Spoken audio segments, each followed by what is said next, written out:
family. This word from the Lord is make sure your scales are balanced. You will know this word is for you because you've already been feeling convicted by the Holy Spirit. This word is confirmation that you feel like God is putting it on your heart to seek the kingdom first. You have been feeling convicted in your spirit regarding the desires of your heart and where the Lord and your relationship with Jesus fits in within all of the things of your life and the things that you're desiring, the things that you're going after. Heavenly Father, just pray that this shows up in front of everybody who needs to see this. Speak clearly through me. In Jesus' mighty name, amen. Something happened recently to me where I was driving on the road and I drove over something. I didn't know that what I drove over had damaged my tire because I made it all the way home before my car was telling me that there was an issue. In fact, when I got home, it wasn't even until a little bit later I got notified that one of my tires had extremely low pressure and my heart just sank. I remember driving over something, hearing a loud noise like a thump, that something popped my tire. I went to check on it and the air was just coming out of the hole. You could see that there was a hole, a gaping hole. I fell on my hands and knees and I cried out to God in despair. And I've been under a lot of stress lately and I just kind of felt like this was just that straw that broke the camel's back, except I was determined also not to let it be. So I fell on my hands and knees and I just wept before the Lord and I said, God, why this? What is going on? Immediately, I started to rebuke any attack against my life and my family and my things, anything that the enemy was trying to mount against me. But the Lord taught me something. That is what this word is going to be all about. In this moment, it became apparent to me that this was not the enemy at work in my life. This was God at work in my life. Because what happened next was I had a wave of peace, a confidence in Christ, and an inexplicable knowing that this is happening for a reason. This is meant to shock my system out of a state. Other things weren't working. Sometimes the Lord will allow a situation that doesn't seem awesome. It seems painful. It seems like this is bad, Lord. I feel like it's unnecessary. Sometimes the Lord will allow something to shock you out of a place where you're submitting to the enemy, you're aligning with the enemy, trying not to, you're trying to get with God, you're trying to align with the Lord, you're trying to do everything that you're supposed to do and be obedient.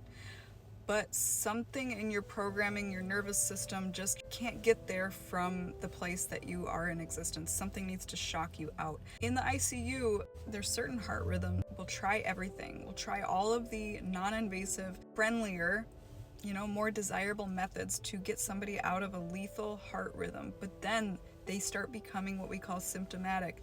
They start to get dizzy, lightheaded. They feel like they're gonna pass out. We need to do something. So we will do something called cardioversion, where we actually shock them with an electric shock to make their heart almost reset and go back into a regular rhythm. It actually works. Nobody wants to have that happen because it feels like a horse kicked you in the chest. The people that this word is for, God is shocking you out of the unhealthy, unfruitful rhythm that you are stuck in. Matthew 6:33, seek ye first the kingdom of God, and everything else will be added unto you. Kingdom of God must be first in our life. Something about this is so significant in this situation, in this season. Sometimes it has to drop from the head into the heart and the spirit and everything that has to do with you, your nervous system. We have to know it. We can't just say it, right? We can't just memorize a scripture without installing it and living by it. It has to become something that we are actually using in our programming and living out. And sometimes the only way for that to happen is for God to guide us through a certain situation. Now, we know that the Lord will never leave us nor forsake us. So if you're in something very crazy, stressful, know that God is right there with you. You just have to know that He is there. I knew when I said, God, I know that you are with me. I don't get this. I don't understand this tire situation. This feels like more than I can deal with right now. I didn't need this. What I didn't know is that I did need this. Nobody wants to get shocked. Nobody wants to be made uncomfortable and go through a painful situation. But in order to get to the other side where the Lord needs you to actually move into that assignment, to become the person that you were meant to be, to become the person you want to be, right? But are struggling to become that version, sometimes drastic measures need to take place. I went to get my tire fixed. This sounds even more dramatic. I had to get my car towed. I was hoping that the tire could be repaired. God is also saying, just like I had to get a whole new tire, it's a whole new program. There's no fixing what's been going wrong. It's got to be a whole new programming. The old fear, the old struggle, the old thinking. Throw it out. Get rid of it. God is giving you new. God is giving you a new program to operate with. It's not always easy and amazing. When you partner with God, He's going to get you from point A to point B. Amen? So I got a new tire. And you guys, here is the most amazing thing, the most impactful thing. When they fixed my tire, they said, hey, we found something inside your tire. And I said, what is it? I want to see what it is. What was inside this tire? I'll pop up a picture on the screen of what it was. How does a curved bar of metal poke through a tire like that when something like that lies flat on the road? The Lord knows, and the Lord used it to get my attention. I've been in a place of fear, if I'm being honest with you, and the Lord is getting that fear out. He's taking that fear out. He's replacing it with pure faith, partnering with the Abrahamic covenant and knowing don't need to struggle, worry, strive, any of that stuff. I know the Bible says it, but at what point does it go from knowing about it to actually knowing it and being at peace? And He gave me this acronym called P.R.A.Y. P stands for peace and perseverance, knowing that Jesus is the answer. Jesus is always with us. Persevering in our learning about that, to get that into our spirit so we know that on a day-to-day. R is for rest and receiving and responding. Believe and have faith that what He says is true. And A is for align and agreeing with God. Giving action.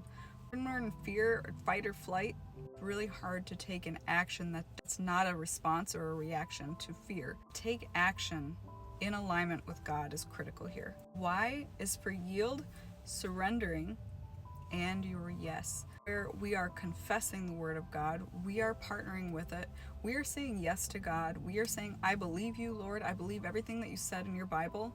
Psalm 23, your rod and your staff, they guide me, they comfort me. You are preparing a table in the presence of my enemies. Even in the darkest valley, you are there. God has a special plan for your life. God has a special assignment for you. God needs you out of fear. You might be tempted to think, many people stay stuck because they think that the enemy is just doing things in their life. What if it's the Lord trying to wake you up, even though it doesn't seem like a good thing?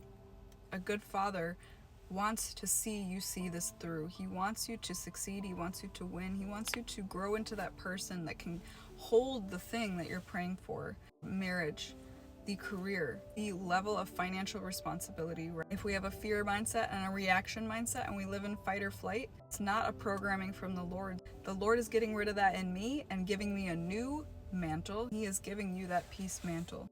The other symbolism with that weight is used on old scales, like vintage scales. And the Lord showed me throughout the next week a visual of scales that kept coming up. Our heart gets weighed. We get weighed on the scales of the Lord, the spiritual scales. And if we're found wanting, that's not a good thing. We need to desire the kingdom of heaven first instead of the things of this world. And we can't have anything before the Lord. So actually, when I saw those scales and when I saw that He was trying to get my attention, it not only slowed me down, allowed my tire to be punctured with a piece of a scale to slow me down. He knew I was going to seek Him on what that might mean.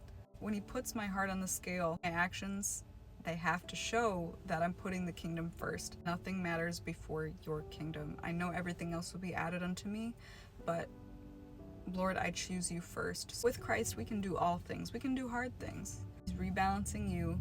Jesus is the answer. Jesus is first. First thing you should ask is, Lord, what are you trying to show me?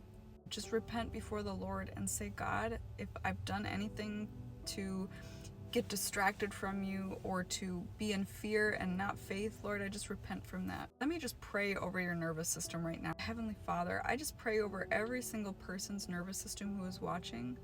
We command fear and misalignment from you to go in Jesus' name. Any single thing, any pattern that is misaligned and from the kingdom of darkness and not of your kingdom, we tear that out. Start to give them a new structure of faith where that old fear was, and we receive all that you have for us. In Jesus' mighty name, amen.